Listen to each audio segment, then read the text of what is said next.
পাহাড় আর গহীন অরণ্যে ঘেরা চট্টগ্রামের সীতাকুণ্ডের জঙ্গল সলিমপুর, যেখানে একসময় ছিল অপরাধীদের অভয়ারণ্য। সেই জঙ্গল সলিমপুরকে অপরাধমুক্ত করতে গড়ে তোলা হয়েছে আইনশৃঙ্খলা রক্ষাকারী বাহিনীর যৌথ ক্যাম্প। এবার সেই ক্যাম্প লক্ষ্য করে চলে দুঃসাহসিক হামলা। ভোর রাত, চারদিক যখন নিস্তব্ধ, ঠিক তখনই একই 47 SMGর মতো ভারী আগ্নেয়াস্ত্র নিয়ে পুলিশ ও র্যাবের ক্যাম্প দুটি চারদিক থেকে ঘিরে ফেলে কয়েকশো সন্ত্রাসী। শুরু হয় অতর্কিত হামলা ও গুলিবর্ষণ। আকস্মিক এই হামলায় দমে যায়নি ক্যাম্পে থাকা আইনশৃঙ্খলা বাহিনীরা, পাল্টা প্রতিরোধ গড়ে তোলে যৌথ বাহিনী। প্রায় 2 ঘন্টা ব্যাপী চলে দুপক্ষের তুমুল গোলাগুলি। হামলার ধরন দেখে আইনশৃঙ্খলা রক্ষাকারী বাহিনী বলছে এটি ছিল সুপরিকল্পিত।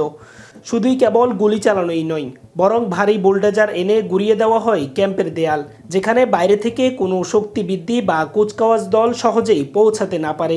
সেজন্য এক্সকেভেটর দিয়ে প্রধান সড়কগুলোর মাটি কেটে যোগাযোগ বিচ্ছিন্ন করে দেয় হামলাকারীরা। গতকাল রাত 1টার সময় এখানকার যে সন্ত্রাসী ইয়াসিন গ্রুপ, যাদেরকে অভিযান করে এখান থেকে তাড়ানো হয়েছিল, তারা আবার সংঘবদ্ধভাবে প্রায় 200-300 লোক সশস্ত্রভাবে রামদা, দেশীয় অস্ত্র এবং AK-47 রাইফেল এই ধরনের অস্ত্র নিয়ে তারা এই ক্যাম্পের উপরে হামলা করে। এছাড়াও তারা এক্সকেভেটর নিয়ে এসে ক্যাম্পের পেছনে তারা এই স্কুলের যে পেছনে দেয়াল আছে, দেয়ালটা ভেঙেছে। এছাড়াও আমরা যে নতুন একটা ক্যাম্প তৈরি করছিলাম, এই ক্যাম্পটা অলমোস্ট শেষের দিকে ছিল, তো এই 90% কমপ্লিট হয়ে গিয়েছিল। এই ক্যাম্পটা প্রায় পুরোটাই ভেঙে দিয়েছে এক্সকেভেটর দিয়ে, এবং আমাদের লোকজনকে যখন ফায়ারিং করে এঙ্গেজ করে রেখেছে, ওই সময় তারা ওই পাশের ভাঙচুরগুলো করেছে। যৌথ বাহিনীর তীব্র প্রতিরোধের মুখে এক পর্যায়ে পিছু হটে গভীর পাহাড়ে পালিয়ে যায় সন্ত্রাসীরা। গভীর রাতের এই তাণ্ডবের পর ভোর থেকে শুরু হয় পুরো এলাকা জুড়ে চিরুনি অভিযানে এখন পর্যন্ত আটক করা হয়েছে 20 থেকে 25 জন সন্দেহভাজনকে। উদ্ধার করা হয়েছে হামলা ও রাস্তা কাটায় ব্যবহৃত বিভিন্ন সরঞ্জাম। তবে এই ঘটনার পর থেকে চরম নিরাপত্তাহীনতা আর আতঙ্কে দিন কাটছে স্থানীয় বাসিন্দাদের। ক্যাম্প করার পরে যে আবার এখন আমরা এখানে থাকি যে কিছুদিন ধরে দেখি যে মোটামুটি ভালো আছে। এখন কালকে রাত্রে এগুলো শুনে আবার আতঙ্ক। আমার আবার ছোটো বাচ্চা আছে, মাদ্রাসায় সকালে দিব বা হয়েছে যে বাচ্চাকে নিয়ে যাবো 8:30 বাজে 9টা বাজে পরীক্ষা।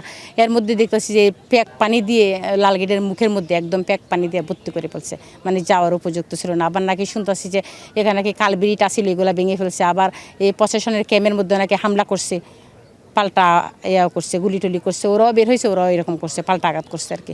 এখন আমরা চাই যে সব কিছুতে এখানে শান্তির পরিবেশ চাই, এখানে যাতে আমরা শান্তিতে বসবাস করতে পারি। যেহেতু আগামী 31 তারিখ স্বরাষ্ট্রমন্ত্রী মহোদয় আসবেন, এই সন্ত্রাসী গ্রুপটা যাচ্ছে যে সারা বাংলাদেশের কাছে এই মেসেজটা দিচ্ছে, জঙ্গল সলিমপুরের সাধারণ মানুষগুলো খারাপ মানুষ, এবং এই ঘটনাগুলো করে যদি সাধারণ মানুষকে প্রশাসনের বিরুদ্ধে, পুলিশের বিরুদ্ধে উস্কে দেওয়া যায়, তাহলে আইনশৃঙ্খলা পরিস্থিতির একটা অবনতি ঘটবে। এই মানুষগুলো তখন প্রশাসনের বিরুদ্ধে লেগে যাবে।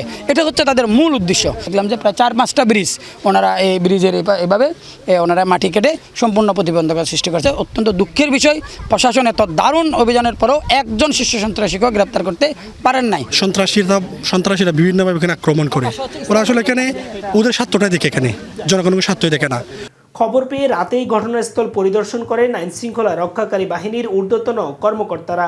পুলিশ প্রশাসনের ঊর্ধ্বতন কর্মকর্তারা মনে করছেন, দীর্ঘদিনের অপরাধের সাম্রাজ্য উপড়ে ফেলার এই লড়াই বেশ চ্যালেঞ্জিং হলেও কোনো অপরাধীকে ছাড় দেওয়া যাবে না। এই জায়গাটা তো আসলে তাদের একটা দীর্ঘদিনের একটা সাম্রাজ্য ছিল, তো তাদের একটা বিরাট এটা ইন্টারেস্টের বিষয়। এখানে বেনিফিটেড হতো এখানকার অনেক লোকজনই, বিশেষ করে যারা এই যে সন্ত্রাসী কার্যক্রম বজায় রেখেছিল। তো তাদের এই সাম্রাজ্য তো আসলে এতদিনের নিয়ন্ত্রণ এই খুব সহজে করা মুশকিল। আমরা চেষ্টা করে যাচ্ছি। এটা আমাদের যখন যে সরকারের যে প্ল্যান আছে, সেই প্ল্যানগুলো যদি বাস্তবায়ন করা যায় আস্তে আস্তে, তাহলে এটা থাকবে না। এটা হয়তো এখন মনে হচ্ছে যে তারা একটু নাড়াচাড়া দিচ্ছে, নাড়াচাড়া দিয়ে আসলে লাভ হবে না। পাহাড়ের এই দুর্গম জনপদকে সম্পূর্ণ সচল ও নিরাপদ না করা পর্যন্ত অভিযান আরও জোরদার করার কথা জানিয়েছেন প্রশাসন। জঙ্গল সলিমপুরের দখলদার ও সন্ত্রাসীদের এই শেষ কামড় রুখে দিতে যৌথ বাহিনীর টহল এখন আরও জোরদার করা হবে। ভারী অস্ত্র আর বুলডোজার নিয়ে আইনশৃঙ্খলা বাহিনীর ক্যাম্পের উপর এই দুঃসাহসিক হামলা প্রমাণ করে জঙ্গল সলিমপুরে সন্ত্রাসীদের অবস্থান কতটা গভীরে। তবে যৌথ বাহিনীর এই অভিযান আর শক্ত অবস্থানের পর জঙ্গল সলিমপুরে স্বস্তি ফিরবে কিনা সেটি সময় বলে দিবে। ইরফানুল হক, এটিএন বাংলা, চট্টগ্রাম।